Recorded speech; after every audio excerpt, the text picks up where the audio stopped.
Hello everyone, बहुत बहुत स्वागत करती हूँ आपका आपके अड्डा 24/7 क्लास 9th एंड 10th अड्डा कामयाबी का। तो बहुत बहुत स्वागत है सभी बच्चों। जल्दी से आ जाइए, सब लोग मिलके अपना सेशन स्टार्ट करते हैं। खूब धमाकेदार सेशन होने वाला है, ठीक है। इससे पहले जल्दी से जो जो आ गया है जल्दी से कमेंट करके बताइए कौन कौन बच्चे आ चुके हैं। और सबसे पहला काम क्या करना है ना कि शेयर करनी है मेरी वीडियो, ताकि बाकी सारे बच्चे जिन्होंने अभी तक ये बात नहीं पता है कि हिंदी का सेशन स्टार्ट हो चुका है तो उनको भी यह बात पता लग जाए, ठीक है। तो कौन कौन आ चुके हैं क्लास में, जल्दी से मैसेज कर दीजिए। यस, तो बढ़ते हैं आगे। आपका क्लास 10th का एक बहुत धमाकेदार बैच चल रहा है, आरंभ, है ना। आरंभ बैच फॉर 2021 टू 22, है ना, क्लास 10th के लिए, जिसमें कि सारे टीचर्स आपको 2, 3:30, 5, 7, 8 बजे, है ना, दोपहर के टाइम में सारे टीचर्स आपको पढ़ाते हैं। अब ऐसे ही 9th क्लास के लिए आगाज बैच का स्टार्ट हो चुका है ना। ये आपके क्लास 9th के लिए है। तो जितने भी आपके फ्रेंड्स हैं 9th में, जल्दी से बता दो 9th का सारा बैच स्टार्ट हो चुका है, जिसमें हम मिलके बहुत अच्छे से सारे सब्जेक्ट्स के सारे चैप्टर्स को डीपली पढ़ेंगे, ठीक है ना। तो जल्दी से हल्ला मचा दो आरंभ और आगाज बैच के लिए। यस, अब ये बात करते हैं कि हम आज क्या पढ़ेंगे इस सेशन में। तो हम बेटा अपनी पाठ्य पुस्तक क्षितिज का पाठ 1 दो बैलों की कथा पढ़ रहे हैं, जिसका कि हमने भाग 1 और भाग 2 पहले पढ़ लिया है।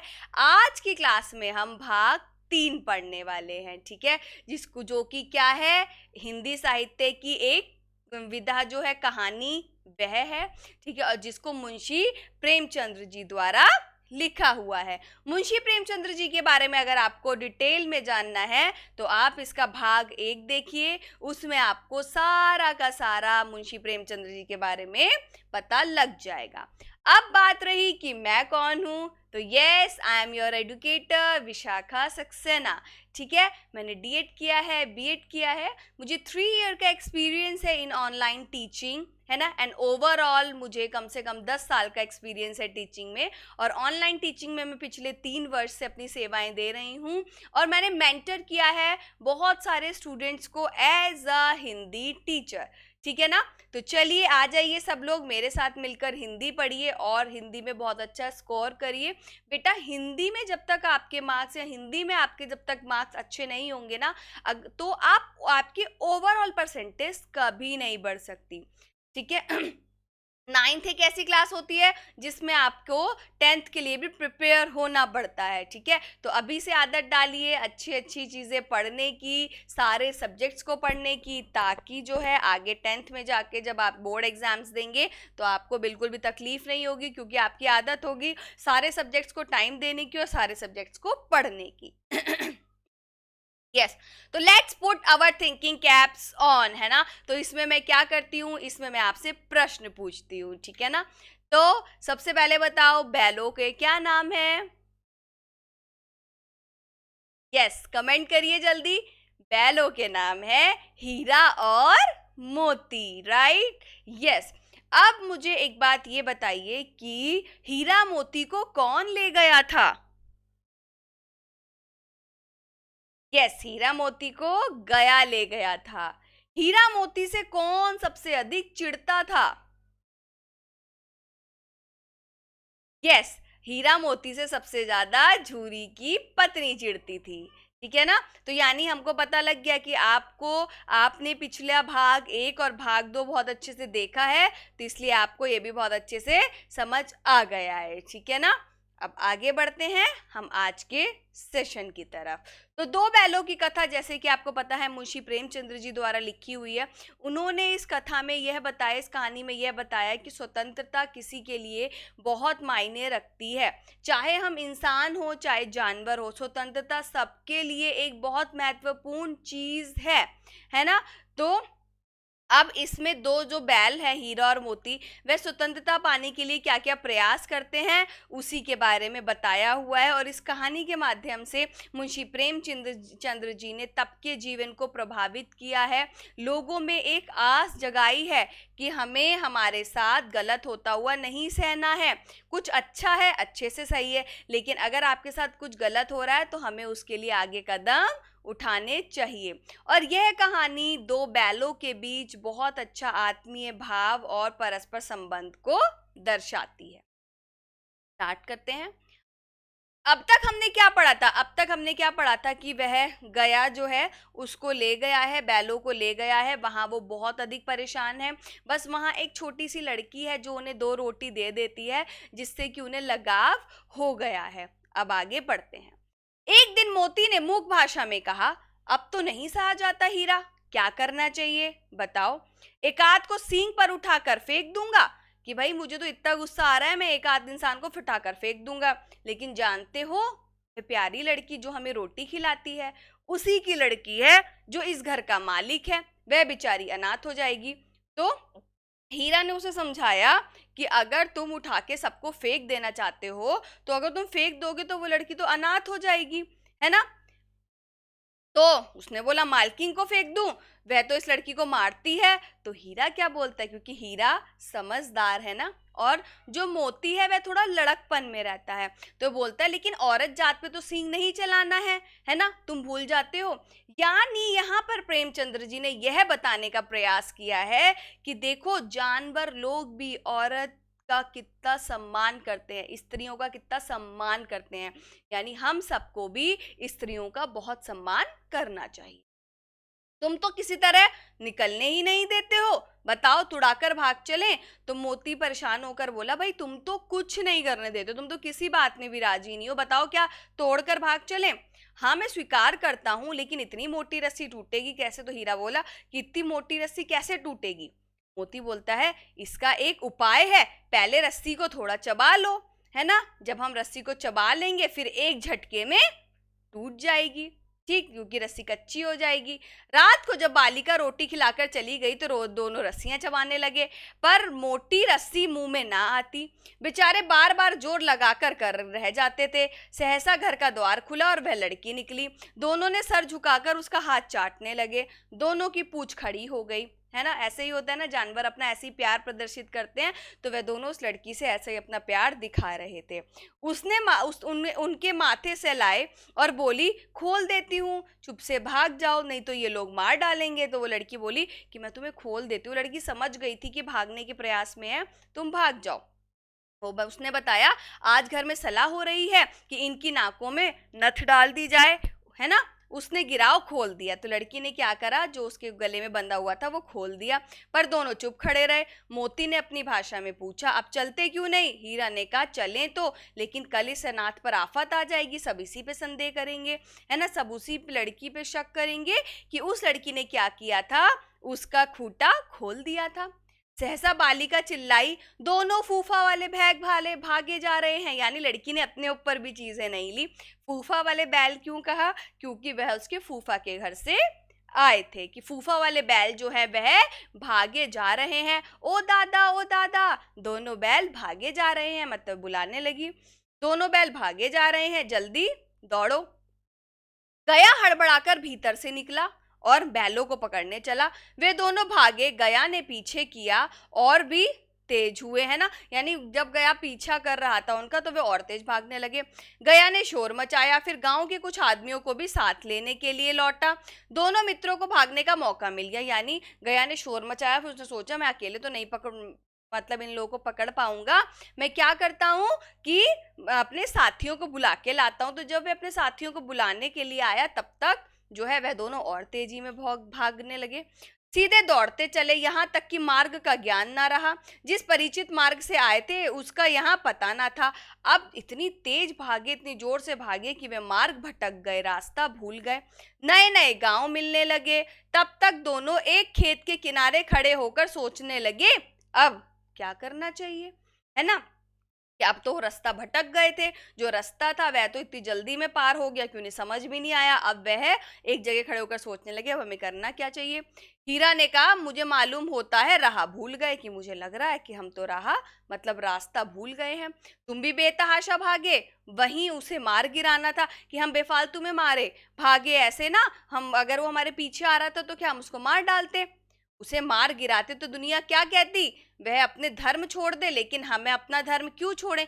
यानी इतने अच्छे दोनों बैल हैं कि वह अपने नीति कानून नियम से ही चलते हैं, वह कोई भी गलत कार्य नहीं करना चाह रहे हैं। अगर वह गलत कार्य कर भी रहे हैं, भाग रहे हैं, ये सब कर रहे हैं, तो सिर्फ अपनी आजादी के लिए। दोनों भूख से व्याकुल हो रहे थे। खेत में मटर खड़ी थी, यानी खेत में मटर उग रही थी। चरने लगे, रह रहकर आहट लेते रहे, कोई आता तो नहीं, चढ़ते फिर देखते ऐसे ऐसे करके कोई आ तो नहीं रहा। जब पेट भर गया, दोनों ने आजादी का अनुभव किया। जब पेट भर गया तो उन्हें लगा अरे बाप तो हम आजाद हो गए हैं, अब हमें वहां गलत जगह नहीं रहना पड़ेगा। तो मस्त होकर उछल कूद करने लगे। पहले दोनों ने डकार ली, फिर सींग मिलाए और एक दूसरे को ठेकने लगे, है ना, मतलब दोनों आपस में ठेलने लगे, एक दूसरे को सींग मारकर खेलने लगे। मोती ने हीरा को कई कदम पीछे हटा दिया, यहां तक कि वह खाई में गिर गया। तभी उसे भी क्रोध आ गया, संभल कर उठा और मोती से भिड़ गया। ठीक है ना, यानी दोनों ऐसे ही लड़ने लगे। मोती ने देखा कि खेत खेल में झगड़ा हुआ चाहता है तो किनारे हट गया। अब दोनों को लगा कि कहीं खेल खेल में दोनों आपस में ही ना झगड़ पड़े, तो दोनों लोग साइड हो गए। अरे यह क्या, कोई सांड दौड़ता चला आ रहा था। हाँ सांड ही है, अब क्या, इतनी देर में कोई सांड भागता हुआ आ रहा था। वह सामने आ पहुंचा। दोनों मित्र बगले झांक रहे थे, दोनों मिल किधर उधर देख रहे थे। इतनी देर में सामने आ गया। सांड पूरा हाथी था, यानी इतना बड़ा हाथी जैसा सांड था वह। उससे भिड़ना जान से हाथ धोना। उन्हें लगा कि भैया इससे अगर लड़ाई करी तो यानी हम दोनों तो मारे जाएंगे, लेकिन ना भिड़ने पर भी जान बचती नहीं नजर आती। इन्हीं की तरफ आ भी रहा था, वरना मतलब कोई उपाय ही नहीं था। सांड उन्हीं की तरफ आ रहा था, वे उससे भिड़ते ना भिड़ते तो कोई उपाय नहीं था। इतनी भयंकर सूरत है, मोती ने मूक भाषा में कहा। बुरे फंसे जान बचेगी, कोई उपाय सोचो भैया, कितना भयानक है ये, क्या हम इससे बच पाएंगे, है ना, कोई उपाय सोचो। तो बच्चों यहाँ तक का चैप्टर समझ में आया सभी के। कोई भी डाउट हो, कोई भी शब्द का अर्थ ना समझ में आ रहा हो तो प्लीज मैसेज जरूर करें, कमेंट जरूर करें। हीरा ने चिंतित स्वर में कहा, अपने घमंड में फूला हुआ है, आरजू विनती ना सुनेगा। हीरा ने कहा कि भैया ये तो अपने में ही नजर आ रहा है, अपने में इतना गुमसुम है ना, मुझे नहीं लगता कि ये हमारा कुछ भी सुनेगा, भाई सीधा हमें मार ही डालेगा। भाग क्यों ना चले, कि क्यों ना यहाँ से भाग चले, है ना। तो फिर क्या हुआ, तो सोचा गया कि भागना कायरता है, तो फिर यही मरो, बंदा ना 9 2 11 होता है, और जो दौड़ाए तो फिर कोई और उपाय सोचो जल्दी। उसने कहा कि भैया जल्दी से 9 2 11 हो जाते हैं, अगर नहीं तो ये फिर दौड़ाएगा तो भैया मारे जाएंगे, नहीं तो कोई और उपाय सोचो। उपाय यह है कि उस पर दोनों जने एक साथ चोट करें, यानी दोनों एक साथ उस पर वार करें। मैं आगे से रेंदता हूं, तुम पीछे से रेंदो। ये कौन बोल रहा था, हीरा कह रहा था, क्योंकि हीरा समझदार है। दौड़ मारी पड़ेगी तो भाग खड़ा होगा, यानी एक अकेला नहीं वो कार्य कर सकता, जो दो लोग मिलकर कर सकते हैं, तो उन्होंने यही प्लान किया। मेरी और झपटे, तुम बगल से उसके पेट में सिंग घुसेड़ देना। जान जोखिम है पर दूसरा उपाय नहीं है, कि भाई वो मेरी तरफ आएगा तो तुम उसके पेट में सिंग मारना, तुम्हारी तरफ जाएगा तो मैं मारूंगा। हाँ ये रास्ता कठिन है, इससे हमें लग सकती है, लेकिन इसके अलावा हमारे पास बचने का कोई उपाय नहीं है। दोनों मित्र हाथ जान हथेली पर लेकर लपके, है ना, जान हथेली पर लेना यानी कठिन काम करना, ये क्या है, मुहावरा है। सांड को भी संगठित शत्रुओं से लड़ने का तजुर्बा ना था। संगठित शत्रु यानी झुंड में, यानी 2 3 मतलब ज्यादा अमाउंट में होना, संगठन में होना, अकेला ना होना, संगठन में होना। ठीक है, तो उसको भी कोई तजुर्बा ना नहीं था, कोई भी अनुभव नहीं था कि 2 3 लोगों से एक साथ कैसे लड़ा जाता है। वह तो आज तक एक एक से लड़ता आया था। एक वह तो एक शत्रु से मल युद्ध करने का आदी था। ज्यों ही हीरा पैर झपटता, मोती ने पीछे से दौड़ाया। सांड उसकी तरफ मुड़ा तो हीरा ने खदेड़ दिया। ऐसे मिलके हीरा मोती उस सांड को मारने लगे। सांड चाहता था कि एक एक करके दोनों को घेर ले, कि पहले वो हीरा को मार ले, हीरा मर जाए तो मोती को मार ले, लेकिन ऐसा नहीं हुआ। पर ये दोनों भी उस्ताद निकले, ये दोनों भी और चालाक निकले, उसे वे अवसर नहीं देते। एक बार सांड झल्लाकर हीरा का अंत कर देने के लिए चला कि मोती ने बगल से आकर उसके पेट में सींग भोंक दिए, है ना। सांड क्रोध में आकर पीछे फिरा तो हीरे ने दूसरे पहलू में सींग झोंक दिए, यानी फिर वो मिला तो उसने दूसरी तरफ सींग मार दिए। आखिर बेचारा जख्मी हो गया, भागा और दोनों मित्र ने उसका दूर तक पीछे किया। क्या हुआ आखिर में कि वह जख्मी हो गया, वहां से भाग निकला और उसके बाद भी दोनों मित्र उसको डराने के लिए उसके पीछे बहुत दूर तक भागते रहे, यहाँ तक कि सांड बेदम होकर गिर पड़ा, है ना, उसमें बिल्कुल दम नहीं रहा, वह जमीन पर गिर गया। तब दोनों ने उसे छोड़ दिया। दोनों मित्र जीत के नशे में झूमते चले आ रहे थे। क्या हुआ कि सांड पे विजय प्राप्त कर चुके थे, सांड को हरा दिया था। कहाँ उनको लग रहा था कि सांड उन दोनों को मार देगा, लेकिन उन दोनों ने मिलकर सांड को जख्मी बुरी तरीके से कर दिया था। मोती ने सांकेतिक भाषा में कहा, जो मेरा जी चाहता है कि बचा को मार ही डालूं। हीरा ने तिरस्कार किया, गरे हुए बैरी पर सींग नहीं चलाते, है ना। तो मोती ने कहा कि मेरा तो मन कर रहा है इसको मार ही डालूं, लेकिन फिर हीरा ने समझाया कि नहीं, अगर हमारा जो साथी होता है वह जख्मी होता है उस पे हम सींग नहीं चलाते, यह सब ढोंग है, बैरी को ऐसे मारना चाहिए कि फिर ना उठे। हीरा मोती बोला, अब घर कैसे पहुंचोगे वो सोचो। तो हीरा कहने लगा, ये सब बात छोड़ो, वो जख्मी हो चुका है, ये बताओ हम घर कैसे पहुंचेंगे, पहले कुछ खा लें तो सोचें। मोती बोला, सामने मटर का खेत है ना। मोती उसमें घुस गया। हीरा मना करता रहा पर उसने एक ना सुनी।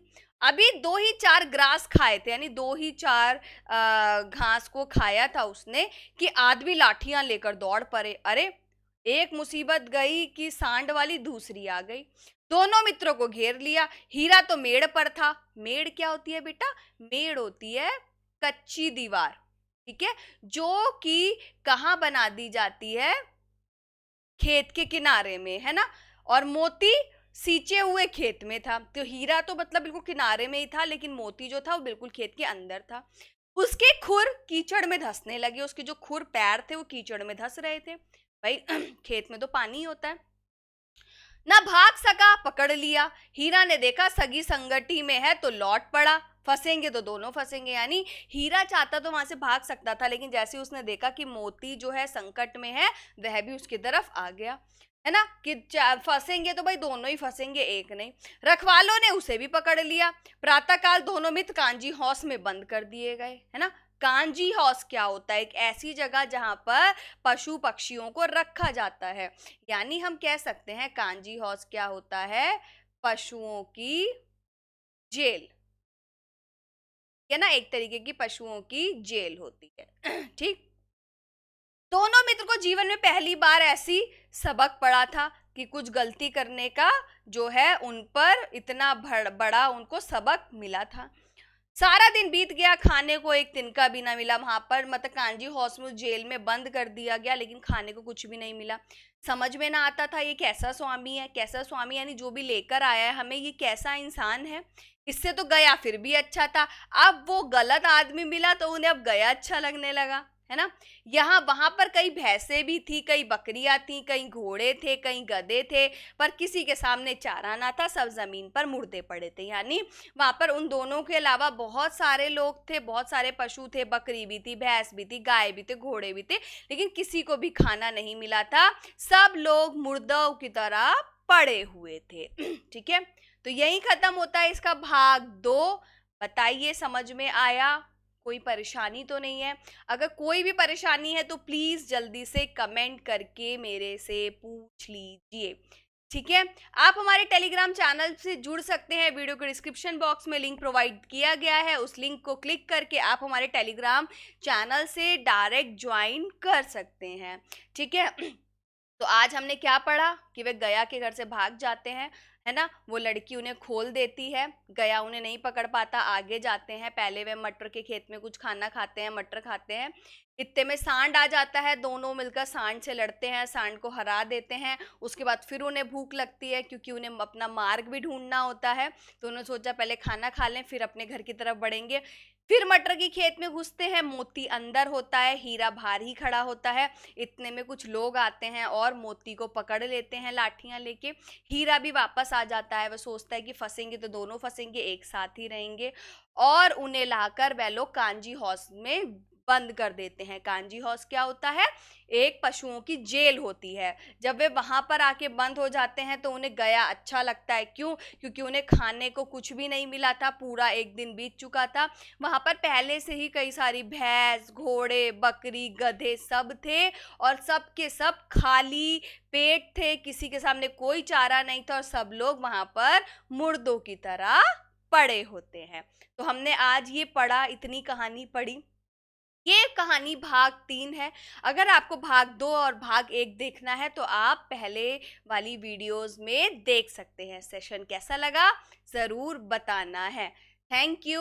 और जिसने अभी तक अड्डा 24/7 क्लास 9 10 के चैनल को सब्सक्राइब नहीं किया है, जल्दी से सब्सक्राइब कर लीजिए और मेरी वीडियो को लाइक करना बिल्कुल भी ना भूलना। अगर आपको अच्छा लगा है तो प्लीज़ प्लीज़ प्लीज़ वीडियो को लाइक करिए, कमेंट करिए, शेयर ज़रूर करना है ना, ताकि आपके स्कूल का जो ग्रुप हो, आपके ट्यूशन का जो ग्रुप हो, जिस जिस टेलीग्राम चैनल से आप जुड़े हुए हैं, प्लीज़ सारे मेरे वीडियोस उसमें शेयर कीजिए, है ना, और हमारे चैनल को सब्सक्राइब कीजिए ताकि ज़्यादा से ज़्यादा बच्चे हिंदी पढ़ सकें। तो मिलते हैं अपने अगले सेशन में, तब तक के लिए बाय बाय, टेक केयर।